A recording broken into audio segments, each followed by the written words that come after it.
kefahaman bahwa segala rupa dan bentuk yang ada di alam semesta ini, yang ada di sekeliling kita, yang ada pada diri kita, tak lain daripada pemberian dan anugerah dari Allah Ta'ala. Sehingga kita betul-betul sadar bahwa kita tak punya apa-apa. Justru kita sebagai hamba hanya dimiliki oleh Allah, bukan dimiliki oleh selainnya. Allahu Akbar, Allahu Akbar, Allahu Akbar. Kalimat takbir yang melebihi kesadaran kita bahwa memang tidak ada yang patut disembah, yang berhak disembah, diibadahi, dipatuhi, dijauhi larangannya, dilaksanakan perintahnya, hanya Allah Ta'ala. Allahu Akbar, Allahu Akbar, Allahu Akbar. Namun kaum muslimin, untuk mencapai itu tidaklah sesuatu yang mudah. Tidak semudah mengucapkannya. Mengucapkan Allahu Akbar ringan terasa di kita, tapi maknanya lebih berat daripada langit dan bumi dan segala isinya. Allahu Akbar. Maka kaum muslimin, ini adalah anugerah dari Allah Subhanahu wa Ta'ala untuk hambanya yang beriman. Diberikan kalimat takbir yang mengagungkan asmanya, menghubungkan jiwa sang hamba pada Allah Subhanahu wa Ta'ala, yang mungkin selama kehidupannya atau dalam hidupnya sehari-hari banyak lupa kepada Allah. Maka datanglah pada hari ini kalimat takbir menggema di seluruh dunia yang meyakini bahwa hari ini adalah kita melaksanakan ibadah Idul Adha dan melaksanakan ibadah Ramadan. Allahu Akbar, Allahu Akbar, Allahu Akbar. Keyakinan yang benar mengantarkan kita pada hakikat kesadaran yang sesungguhnya bahwa kita benar-benar, kita adalah benar-benar hamba Allah yang patuh padanya lahir dan batin dalam seluruh aspek kehidupan kita. Allahu Akbar, Allahu Akbar, Allahu Akbar.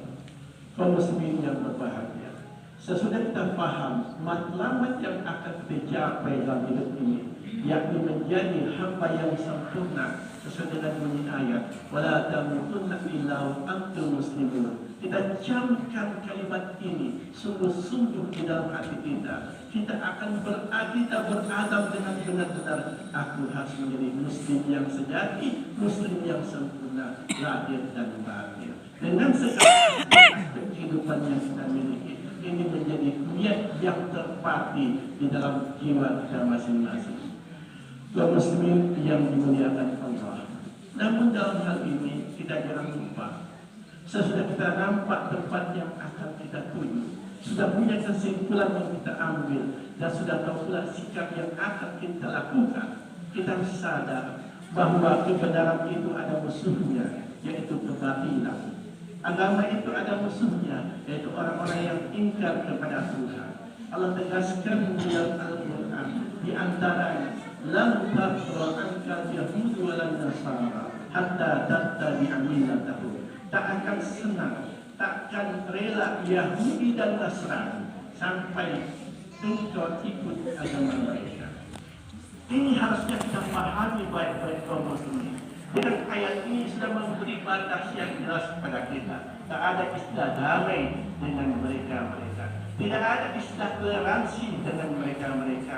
Tak ada istilah berbagi dengan mereka. Justru kita hanya suruh oleh Allah Subhanahu wa Ta'ala berbuat baik kepada sesama muslim, juga berbuat baik kepada makhluk-makhluk Allah yang lain, siapapun dia.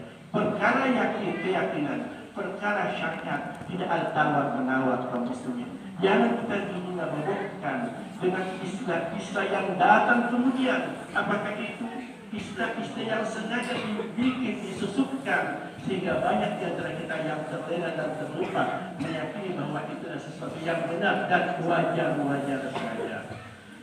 Mereka akan terus menghembuskan pemahaman baru, konteks baru, istilah-istilah baru, untuk membuat kita tercabut daripada akal keyakinan kita. Kalimat tauhid la ilaha illallah diberi pemaknaan baru sehingga kita lupa akhirnya bahwa Tuhan seolah-olah Tuhan itu adalah milik bersama.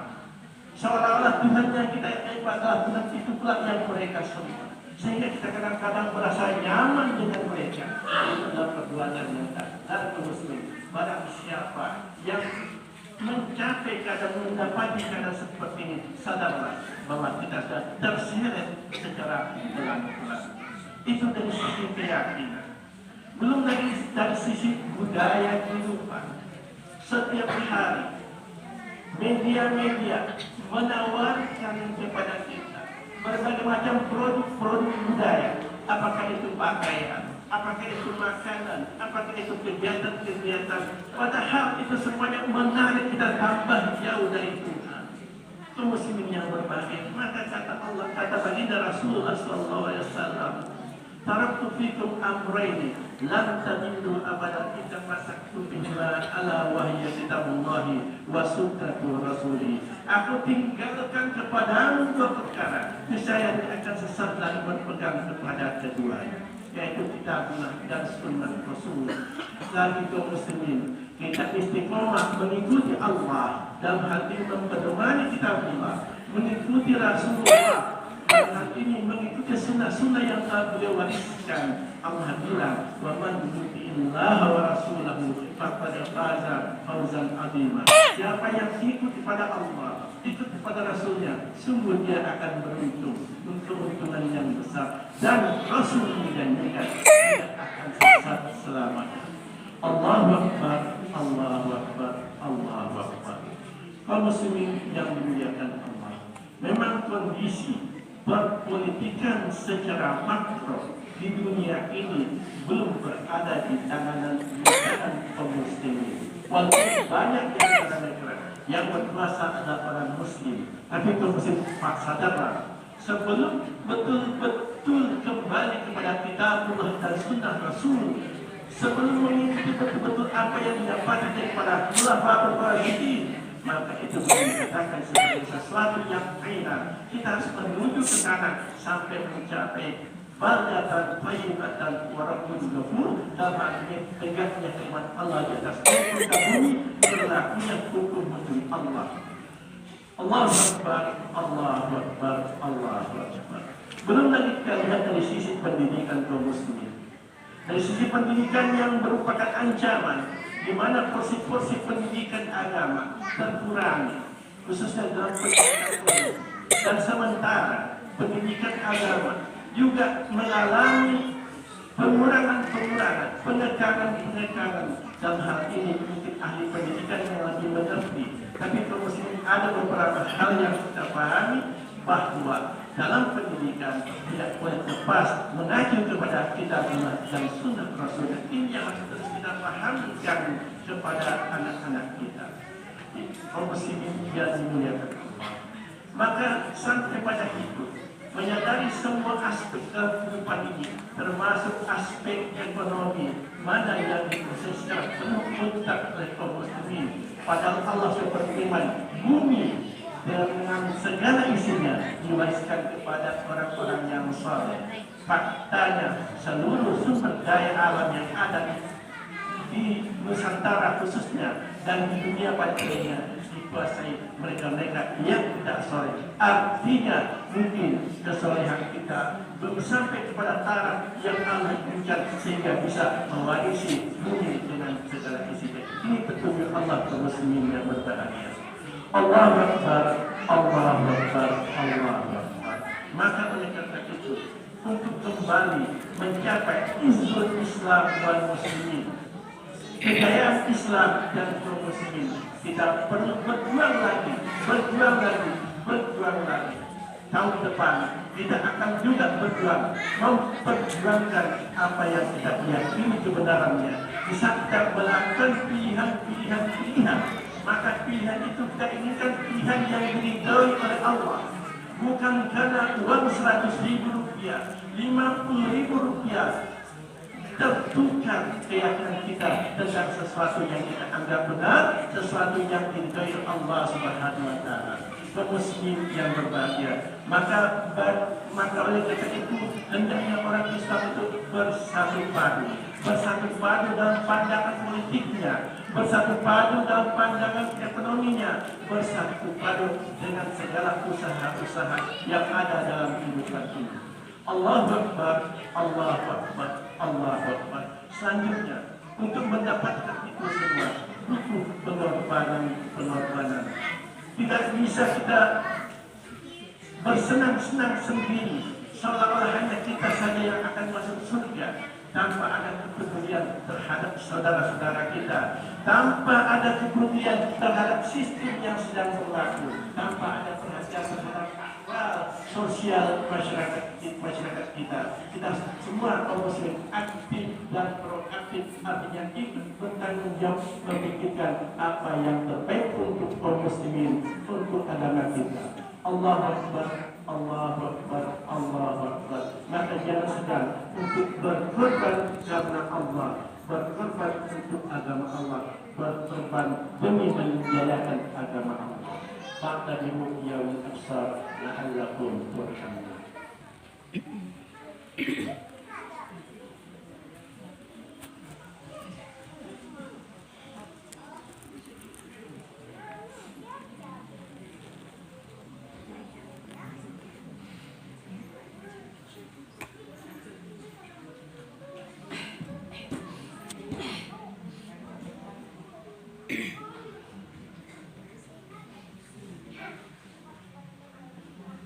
Allahu Akbar, Allahu Akbar, Allahu Akbar, Allahu Akbar, Allahu Akbar, Allahu Akbar, Allahu Akbar, wa illallahil hamd.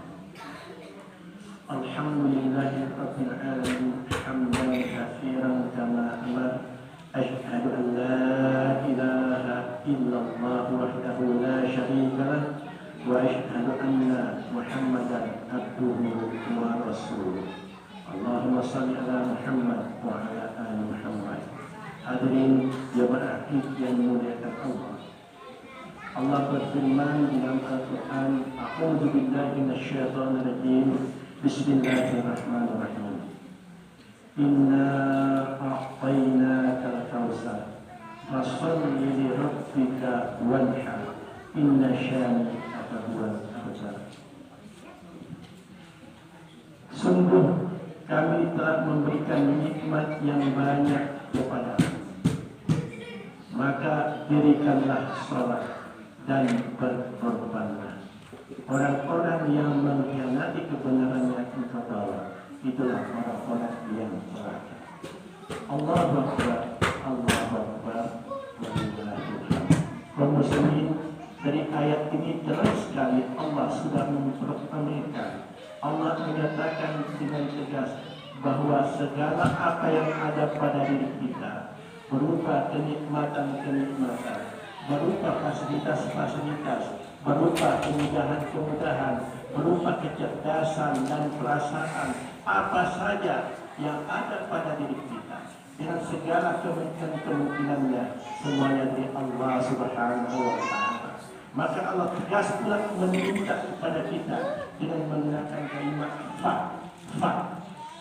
Karena Allah sudah memberikan nikmat kepada kita yang banyak. Fasholli li rabbika. Maka salatlah untuk Tuhanmu.